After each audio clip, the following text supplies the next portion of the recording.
여러분들 반갑습니다. 날이 이제 낮에는 한여름 같더라고요. 자, 낮에 밖을 돌아다녀 보셔야 돼요, 여러분. 네, 창문이라도 이렇게 열고 보셔야 돼요. 환기가 중요하니까. 요즘에 제일 많이 우리가 이제 그 코로나 사태가 오기 전에 굉장히 많이 들었던 얘기가 이제 불확실성의 시대에 우리 믿음의 사람들이 어떻게 살아야 되냐 뭐 이런 얘기들을 많이 들었었는데 사실 그때는 말만 했거든요. 불확실성 이러면서 이제 그거 뭐 그런 게 올 거다. 지금이 뭐 그렇다 아니다 뭐 말이 많았는데 이제는 정말 불확실이라는 단어가 이제 체감이 되기 시작하죠. 이제 미래가 어떻게 될지 모르겠으니까 다시 그 코로나 전으로 돌아갈 수 없다라는 말만 하지 어떻게 될 거다는 솔직히 그들 한 명 한 명이 하는 말이지 그렇게 된다는 보장은 없잖아요. 아직 불확실한 상태가 많은데 이런 시대를 살아가면서 우리가 과연 어떤 가치를 가지고 살아나가는 것이 하나님의 원하는 대로의 삶인지 뭐 그런 것들을 고민해보는 요즘 시대를 살게 됐습니다. 근데 이런 식의 질문을 하면요 답이 너무 뻔해서 그쵸? 그리스도인에게 이런 질문을 하면 불확실성의 시대에 무엇을 가치로 두시겠습니까? 당연히 하나님을 가치로 두고 사는 거죠. 그죠? 이건 너무 쉽잖아요. 얼마 전에 그 목회자 후배와 함께 대화를 나눌 때 그 후배가 그랬어요. 청년들을 담당하고 있는데 청년들에게 설교하다 보니까 주제도 다르고 시작도 다르고 본론도 다르지만 결론이 항상 똑같다는 거예요. 기도해라. 예배 드려야 된다. 전도해라. 하나님 잘 믿어라. 성경 읽어라. 이거라는 거예요. 그러니까 본인이 설교하면서도 이거 아이들이 이렇게 이걸 들으면서 뭔가 이게 오겠나. 맨날 이게 결국 결과가 똑같으니까. 그래서 그런 걱정을 막 하더라고요. 그럼에도 불구하고 여러분, 그리스도인에게 가장 필요한 건 뭡니까? 하나님을 최고의 가치로 삼고 사는 것. 그죠? 다른 것들에 대해서 두려워하지 않는 것. 이게 그리스도인에게 있어서 최고의 가치란 말이에요. 우리들의 짐은 우리가 다 배워서 알지만 여호와께 맡기는 거죠. 하나님께 나의 인생의 짐을 맡기는 것. 근데 이게 우리의 짐, 그러니까 예수님께서 말씀하셨던 수고하고 무거운 짐은 사실은 우리에게 아니라는 거죠. 그죠? 하나님께 맡기는 거. 그러니까 아버지께 다 맡길 수 있는 믿음과 고백이 있어야 하는데 지금 시대를 살다 보니 그래도 진짜 불확실한 미래가 놓여있는 상태에서 우리의 인생을 바라보니 이제 정말 믿음이 티가 나는 세상을 살고 있다 그래요. 이제는 다 같이 교회 다닌다고 해서 믿음의 사람이 아니라 정말 삶에서 뿜어져 나오는 예수 그리스도를 최고로 가치로 한 그런 삶의 모습이 나타나냐 나타나지 않느냐의 차이가 이제 보여지기 시작한다 그래요. 그래서 교회들도 그렇죠. 교회들끼리도 뭐 다 하나님이 원하는 뭐 모습을 추구하며 사는 또 신앙하는 교회들이지만 이제 티가 많이 나죠. 이제 좀 색깔도 많이 이제 티가 나고 예전에는 교회면 다 비슷했죠. 비슷한 거 하고 비슷한 거 하고 비슷한 거 하고 했는데 이제는 안 그러죠. 그죠? 티가 나게 교회들이 달라지기 시작해요. 이런 시기다 보니까 가정별로도 이제 좀 어려움이 있으실 텐데 아이들을 다 키우신 분들은 괜찮으실 거예요. 그죠? 그냥 버틸만 하시 그냥 그렇잖아요. 그죠? 근데 아이가 이제 덜 큰 집안은 전쟁이라고까지 하긴 그런데 어쨌든 뭐 재난입니다. 재난 상황이에요. 심각해요. 이런 시대다 보니까 어디 갈 곳이 없어서 제가 쉬는 날은 무조건 애랑 같이 있어야 되는데 하루 종일 같이 있어야 돼요. 아침부터 다시 잘 때까지. 그러면 이 녀석이 끊임없이 저를 불러요. 아빠 놀아줘. 아빠 이거 씻어야 돼. 아빠 그거 알아? 아빠 불렀어? 안 불렀어. 수백 번 부르니까 나중에는 제 딸이지만 와 진짜 쟤를 입을 다물게 하는 어떤 능력이 있는 사람이 있었으면 좋겠다 이런 생각이 드는 거예요. 너무 부르니까.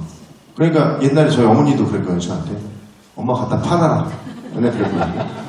그 말씀을 왜 하시는지 알겠더라고요. 너무 힘들어요. 그러니까 이 녀석이 지도 힘드니까 화도 내고 웃기도 하고 지나가다 툭 건드리기도 하고 뭐 하면서 하면 이제 그만 불러라 싶을 때가 있는데 그 말을 딱 하고 싶었는데 갑자기 머릿속에 스치는 우리 인생의 선배님들의 이야기가 들리더라고요. 뭐냐면 조금만 크면 안 찾아. 불러도 안 와. 그 말을 딱 떠올리니까, 아, 맞다.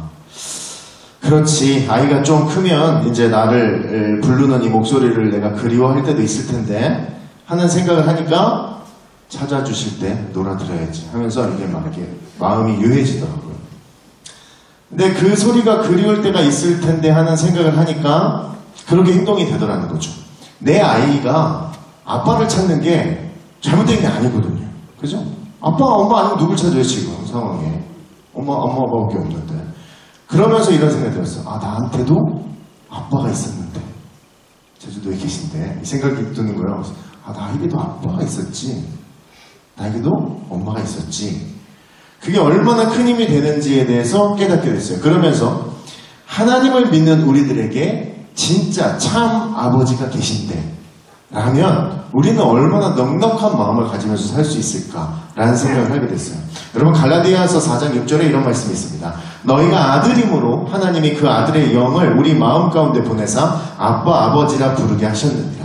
하나님 아버지를 친근하게 아빠 아버지로 부를 수 있게 하셨다는 것이 얼마나 큰 은혜인지 모릅니다.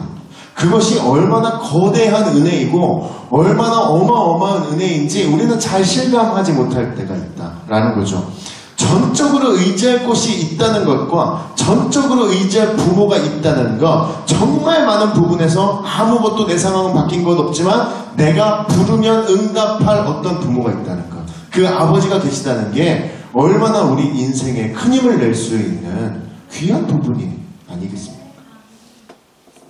현재 코로나로 변화된 삶의 모습들이 나타나면서 사회적인 문제가 앞으로 일어날 거랍니다. 무슨 얘기냐면 스트레스가 지나치게 오고 일자리 상실되고요, 경제적이 어려워지고 교육 환경이 변화되고 격리되고 죽음에 대한 공포도 있고 두려움도 있고 막 이러다 보니까 이 스트레스 증후군이 나타나기 시작한대요. 미국은 그런 심리적인 부분에 지금 예민하니까 벌써 그런 사람들을 케어하려고 도전하고 있다 그래요. 한국도 이제 이런 증상이 일어날 거라고 얘기합니다.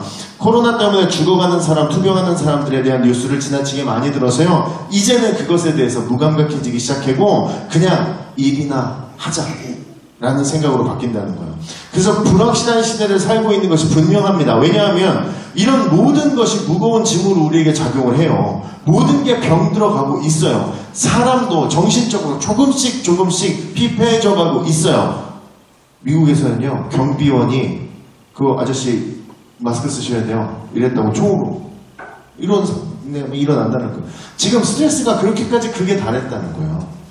우울증, 불안증, 상실, 관계 문제로 어려움 겪는 사람도 많은데 이 문제들이 이제 우리의 삶 속에서 가까운 곳에서 일어나기 시작할 거다라는 거죠. 그럼 이제 좀 두렵잖아요. 아, 이건 앞으로 어떡하냐 이런 생각이 드시죠. 그런데 여러분 걱정하지 않으셔도 됩니다. 왜냐하면 어차피 인간에게는 기본적인 두려움이 있습니다. 해결할 수 없는 두려움이 있어요. 미래에 대한 불안감이 있고요, 근심과 공포가 분명하게 있습니다. 초조하고 부정적인 생각을 하는 건 인간이에요. 그리고 지금 무엇을 선택해도 항상 걱정할 거예요. 일을 해도 걱정이고 안 해도 걱정이에요. 무언가를 해도 걱정이고 안 해도 걱정이라고요. 어딜 가도 걱정이지만 안 가도 걱정이에요. 여러분, 무언가 불안하고 확실해지지 않은 미래 때문에 현재에 집중하지 못하는 사람들을 보게 된다는 거예요. 여러분, 지금이 중요하단 말은 이 시절에 써야 되는 말이에요. 지금이 중요해요. 우리가 예배드리고 있는 지금이 중요합니다. 오늘 우리들이 어떤 선택을 해서 그 불안함과 그 미래가 안 보이는 불확실한 상황이 확 뒤집어지지는 않을 거예요. 우리가 불안하기 때문에 뭔가를 막 열심히 하고 막 우리가 열심을 내면 그 뭔가가 바뀔 것 같은데 그러지 않을 거라는 거죠. 우리가 뭔가를 한다고 해서 불안, 어려움, 상실감 이런 것들이 싹 없어지지 않을 거라는 거예요. 여러분, 우리가 읽은 오늘 말씀 보시면 시편의 저자가 내면의 고통을 자세하고 디테일하게 적어놨어요. 진짜 다 느껴져요. 읽어보시면 아시겠지만 다 느껴져요. 저자를 다윗으로 보통 보고 있는데 자신의 짐, 인생의 어려움, 고난 이런 것들에 대해서 막 풀고 있는 내용이에요. 시편의 저자가 지금 굉장한 고통과 안타까움과 괴로움이 그대로 다 느껴지도록 다 기술해 놨다는 거죠. 우리가 읽지 않았지만 1, 2, 3절에 이런 말씀이 있습니다. 하나님이여 내 기도에 귀를 기울이시고 내가 간구할 때에 숨지 마소서. 내가 기도할 때 귀를 기울이래요. 하나님한테. 웃긴 표현 아니에요? 하나님한테 귀를 기울이소서. 이게 말이 되는 거예요. 이게 피조물이 신에게 귀를 그 다음에 더 웃기죠. 내가 간구할 때 숨지 마소서. 대단하지 않습니까? 지금 이 사람의 마음 상태가 어때요? 하나님이 내 기도 안 들은 것 같고, 하나님이 내가 뭐 말할 때 어디 숨어 계신 것 같다는 거. 반응을 안 하신다는 거죠. 내게 굽히사 응답하소서. 나한테 굽히래. 이렇게 굽혀서 들으라는 거예요. 대단하죠. 하나님한테 감히 보통 사람 아니에요. 그렇게 얘기하고, 내가 근심으로 편하지 못하여 단식하오니 이는 원수의 소리와 악인의 압제 때문이라. 그들이 죄악을 내게 더하며 노하여 나를 핍박하나이다. 외부에서 엄청난 어려움이 다가오고 있는데 그것들에 대해서 하나님께 말하고 있는데 하나님이 안 듣고 계시는 것 같다라는 거예요. 네, 무서운 상황이에요. 다윗이라는 사람은요, 책임감이 어마어마한 사람이었어요. 무슨 얘기냐면, 나라의 왕이니까 일단 기본적으로 국방, 안보, 경제, 게다가 더 대단한 건 뭐냐면, 백성들의 도덕성까지도 책임졌어야 돼요. 이게 말이 안 되는 건데 이것까지 책임을 져야 되는 사람이었고요. 본인의 판단 하나로 하나님께 복을 받을 수도 있고 벌을 받을 수도 있어요. 그래서 다윗은 평생 왕으로 무거운 짐을 안고 살아갑니다. 감당하기 어렵죠. 책임이 무거우니까 뭐예요? 불안도 커졌죠. 자신의 과거를 돌아보는 거예요. 이 불안하니까 내가 하나님 막 이러면서 하나님을 찾지만 내 과거를 돌아보게 되는 거죠. 근데 돌아봤는데 다윗의 발을 잡는 여러 가지 사건이 있습니다. 하나님 앞에 내가 간구하지 못할 것 같은 그런 문제점들이 막 발견되는 거죠. 밧세바 사건이 다윗의 발을 잡죠. 선지자가 뭐라 그래요? 칼이 다윗의 그 집안에 영영이 떠나지 않을 거라고 얘기하고, 얼마나 무서운 말이에요.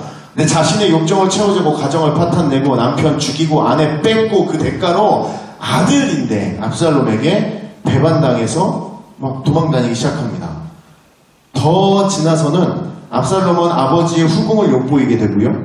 더 비참한 건 아버지를 추방합니다.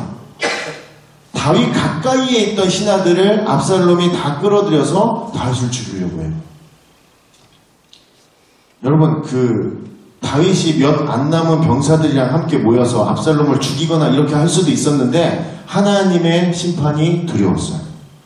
그래서 다윗이 머리를 가리고 맨발로 울면서 도망다녔다고 성경은 말하고 있습니다.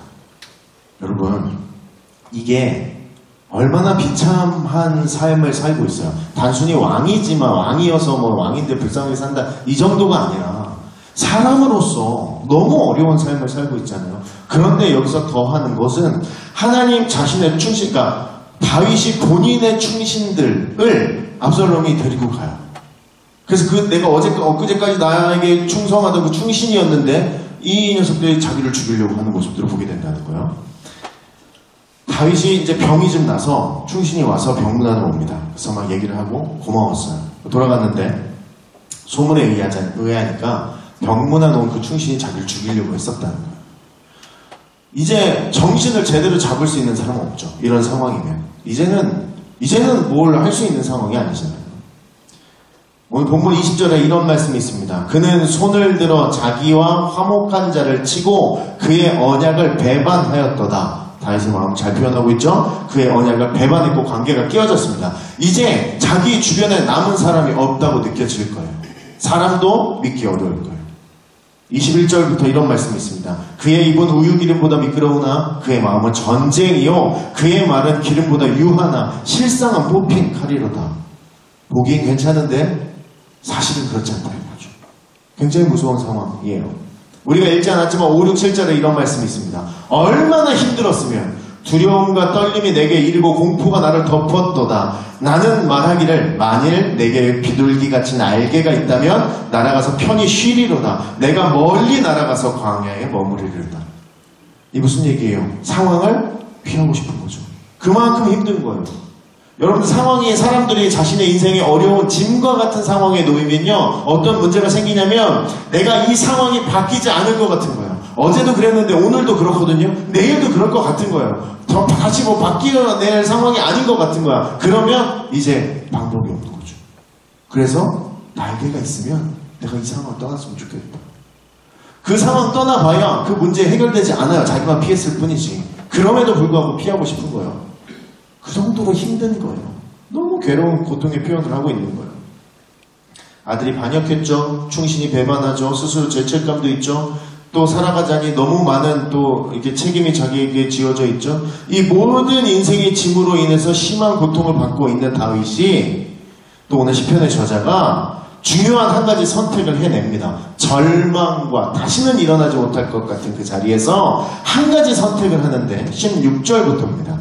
나는 하나님께 부르짖으리니 여호와께서 나를 구원하시리로다. 저녁과 아침과 정오에 내가 근심하여 탄식하리니 여호와께서 내 소리를 들으시리로다. 나를 대적하는 자 많더니 나를 치는 전쟁에서 그가 내 생명을 구원하사 평안하게 하셨도다. 옛부터 계신 하나님이 들으시고 그들을 낮추시리이다.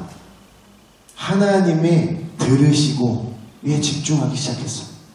하나님이 자신의 이야기를 듣고 있다는 것을 깨닫기 시작해요. 그 전에도 하나님이 숨어 계시거나 응답을 안 하시는 것이 아니었는데 안 하시는 것처럼 느껴졌었어요. 근데 이제 하나님의 그 반응이, 하나님의 응답이 보이기 시작해요. 다윗은 그냥 삶의 문제와 어려움에서 고민만 하고 있는 게 아니라요, 탄식하며 하나님께 다시 나아갔습니다. 결국 기도했다라는 거예요. 결국 또 결과가 기도여서 여러분 죄송합니다만 기도로 부르짖음으로 다시 하나님을 찾지 않으면 해결책이 없다라는 것을 오늘 이야기하고 있는 거예요. 기도는 우리 근심까지 다 올려드리는 거예요. 나의 답답한 심정까지 다 하는 거죠. 뭔가 세련된 말하고 내가 거기서 좀 거룩한 척 하는 것이 아니라 하나님이랑 1대1이라는 거죠. 누구도 보지 않고 내가 알고 하나님만 아는 그 모든 것들을 다 내려놓는 건 그것이 기도라는 것이죠. 그러니까 부르짖게 되죠. 그러니까 자꾸 나의 간절한 어떤 이야기들을 하게 되죠. 나의 얘기를 진심으로 하게 되죠. 그럼 그때 하나님께서 반응하시는 거예요. 무엇이든지 잘못을 다 드러내고 하나님 앞에 두는 거죠. 그래서 내 모든 인생의 짐을 하나님께 다 내려놓는 겁니다. 그게 기도하는 겁니다. 부르짖게 되는 거예요. 오늘 22절에 이런 말씀이 있습니다. 내 짐을 여호와께 맡기라. 그가 너를 붙드시고 의인의 요동함을 영원히 허락하지 아니하시리로다.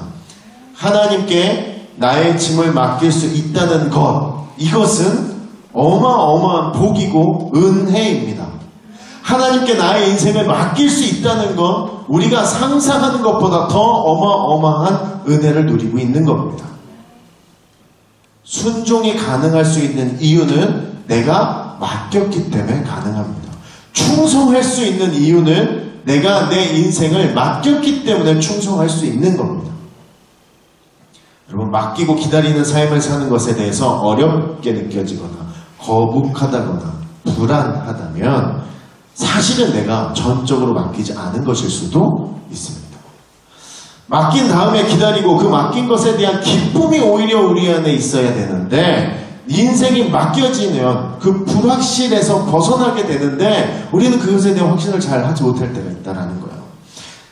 18절에 이런 말씀이 있어요. 나를 대적하는 자 많더니 나를 치는 전쟁에서 그가 내 생명을 구원하사 평안하게 하셨도다. 기도하는 중에 하나님께 나의 삶을 다 맡겼다면 미래에 대한 불확실이 사라지게 됩니다. 불확실이 사라지게 되니까 그간 받은 모든 은혜가 깨달아지고 지금 내가 경험하고 있는 고난과 고통이 해석되어지기 시작합니다. 내가 내 인생을 하나님께 맡기면 그때부터 내 앞에 나타난 문제들에 대한 해석이 가능해집니다. 내가 맡겼으니까 가능한 거. 내 앞에 나타난 문제가 내게 아니면 난 잘 보고 잘 이해할 수 있어요. 내 거면 안 돼요. 내 자식은 성적 떨어지면 안 돼요. 옆집에는 인생을 멋있게 살아라 이렇게 말해주는 거예요. 그죠? 내 거면 잘 안 보여요. 하나님께 맡기면 잘 보여요. 왜 왔고 어떻게 시작될 거며 어떻게 끝날 것 같은지 대충 그리고 자세히 알 수 있어요. 18절에 평안하게 하셨도다 라고 나와 있습니다. 우리는 흔히 이렇게 얘기하죠. 그렇게 되면 하나님이 평안하게 하실 거야. 그렇게 되면 너 구원 얻을 거야. 아니, 거야가 아니라 하신 거예요. 오늘 이야기하죠. 하나님의 응답이 보이면 그 순간에 다 이루어진 거예요. 하나님이 뭔가 응답하셨다. 하나님이 나에게 반응하셨다. 내가 그거 할게. 이런 확신이 왔다면 끝난 거예요. 된 거예요. 그 일이, 그 말, 그 느낌이 내 확신이 오는 순간 나는 이제 그 일은 된 거예요. 이미 구원을 주셨고 평안을 주신 거예요. 여러분, 군인은 의견을 조율하지 않습니다. 명령을 기다립니다. 종은 본인의 의견을 내지 않습니다. 주인의 명령을 기다립니다. 탄식이 나오고 내 정신을 내가 잘 관리할 수 없을 것 같은 지루하고 어려운 세월을 살고 있습니다. 그런데 아버지 되신 내 하나님께 맡긴 나의 인생이라면, 나의 삶이라면, 그 아버지 되신 그 하나님이라면, 나에게 아빠로 다가오신 그 친근한 하나님이시라면 내가 맡긴 내 삶을 가만두지 않으실 겁니다. 그저 그렇게 흘러가도록 남들과 비슷하게 세상 사람들처럼 두지 않으실 거라는 거죠. 지난 월요일날 딸이 저에게 와서 살살대면서 아이스크림이 먹고 싶다 그랬어요. 살이 하도 쪄가지고 이제 그런 거 안 먹이는데 너나 나나 살 빼야 된다. 먹지 말자 이랬는데 어떻게 또 옆에서 살살 웃으니까 사줘야 되잖아요. 이제 아이스크림을 사줬는데 이렇게 지가 먹더니 지도 이제 미안한 거야. 이렇게 아빠는 안 먹고 지만 먹으니까 그러니까 아빠 좀 먹어. 그래서 못 믿는 분위기인데 이렇게 줬어요 저한테. 나는 그냥 알았어 이러고 주니까 먹었어요. 그랬더니 갑자기 막 이러고 막 소리를 막 지르더니 막 아빠 밉다는 거야. 그래서 막 눈물을 그렁그렁 하면서 현관 앞에 가서 쭈그려서 우는 거예요.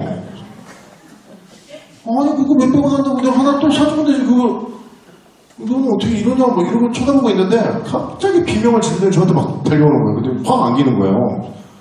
이거 정신이 안 좋아졌나? 이렇게 생각이 드는데 왜 이러지? 거의 벌레가 있었다는 거예요. 현관에. 미친듯이 뛰어와서 나한테 안기는 거예요. 너무 무섭다고 병원에 왔다는 거예요. 아이스크림 먹었다고 세상 나쁜 사람을 만들더니 쥐 급하니까 뛰어와서 안겨버리는 거예요.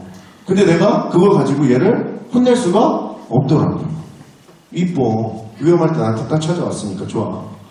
이런 생각을 했어요. 그래서 자신의 삶을 맡기는 아버지에게 뛰어가는 게 이거구나 라는 생각을 했어요. 내가 참 기회주의적인 것처럼 보이지만 그래도 갈 데가 거기밖에 없다는 거예요. 미워 죽을 것 같은 순간이 있지만 마치 나랑 아무 상관이 없는 것처럼 느껴지는데 내가 급할 땐 갈 데가 거기밖에 없는 거야. 그러니까 뛰어가는 거야 다시. 여러분, 나에게 만약에 하나님이 신으로 다가오셨거나 아니면 정의와 공의를 심판하시는 분으로 오셨으면 한 사람도 구원을 얻을 수 없었을 겁니다. 하나님의 사랑을 아무도 경험하지 못했을 거예요. 계속 무서운 분이었을 거예요. 근데 아버지로 오신 그 하나님께 나의 모든 삶을 맡기면 오늘 말씀을 뭐라고 되어 있냐면 나를 붙드시고 나의 인생에 요동함이 없을 것을 약속하셨습니다. 여러분, 불확실을 해결하는 방법 중에 하나는 내 것이 아니면 돼요. 그럼 난 확실히 알 수 있어요.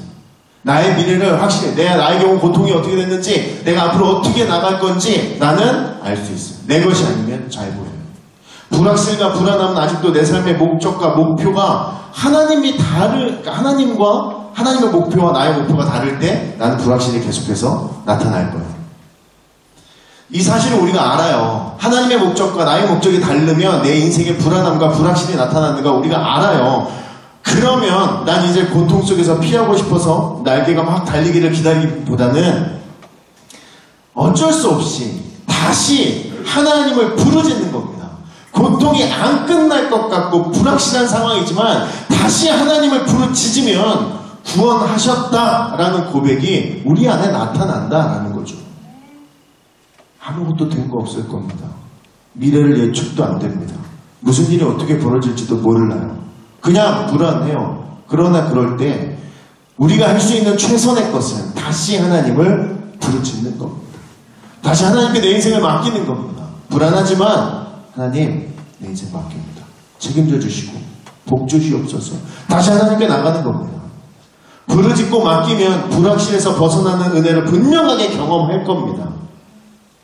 내 아버지이기 때문에 난 부르짖을 수 있고 내가 맡길 수 있습니다. 내 아버지니까 나의 세세한 별것도 아닌 것 같은, 또 세상 사람들에게 알려주면 너무나 창피할 것 같은 그 어떤 것까지 다 말씀드릴 수 있는 겁니다. 내 아빠, 아버지이기 때문에 그것이 가능합니다. 하나님께서 우리에게 아버지로 다가오셨습니다. 그 은혜가, 그것에 대한 감동이 우리 안에 분명히 있기를 소원합니다.